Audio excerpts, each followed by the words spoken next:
I guess I should have said what up. So what up? All right.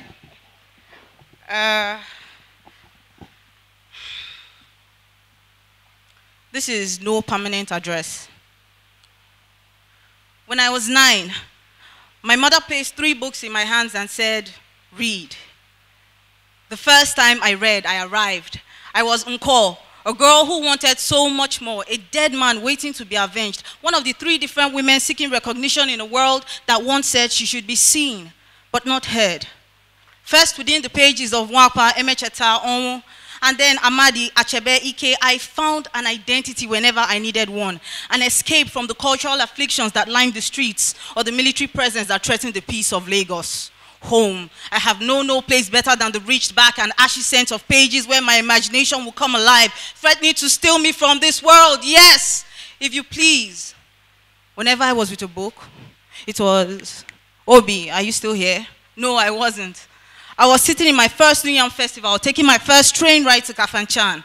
Books to me were Husseini's 1,000 splendid sons, and I was going to catch at least 999. It was then I recognized the essence of a story.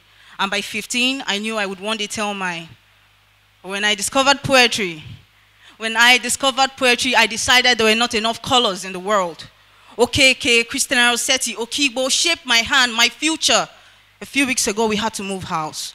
And all that mattered to me were 3 boxes and 1 Ghana must go. Home came to me in 3 books, then 4, then 300. One day it will be 1 million and I'll still be counting because the places I want to go, the things I want to see, the house that built me, all came in fragile pages that stand like pillars, 23 years and counting. Ate noste quies in celis, sanctificetur nomen tuum.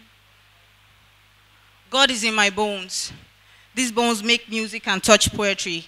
Careless words and choices form a bridge. Sometimes the path I choose is fast leading, yet he stays. He stays in my bone like in my smile. My back bears a symbol of his love. 2 curves aggressively formed, pushing by default in opposite directions, setting my ribs on fire. So I cannot stand too long or stand wrong. Sit too long or sit wrong. Lie too long or lie wrong. My every move bears a consequence that holds my voice, and so I bury my face in my pillow and sob silently.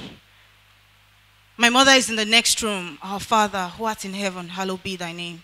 I can hear her praying her rosary, waiting for me to need her, and I always do, because every curve takes me through its own physical unrest, denying me my physical best, sending my sister into a panic frenzy, and my dad is watching. Tired and confused because some days I cannot hold it in. Some days I want to reach for a drink of mercy, and so I panic privately. God is in my bones. In time, I learned to call him Father because he shelters my pain and makes me forget. Forget that my body has changed. Forget that I may never be an athlete again. Forget. Now, God is in my bones. He touches me in a way I can't compromise. The origin of the word nervous means suffering and disorder of the nervous system. Sometimes I'm nervous because when you're this fat, the excuses for your incompetence is written all over you, and so I hold back every day. The origin of the word nervous means suffering a disorder of the nervous system. Sometimes I'm nervous. Sometimes I don't remember. But every time God is in my bones.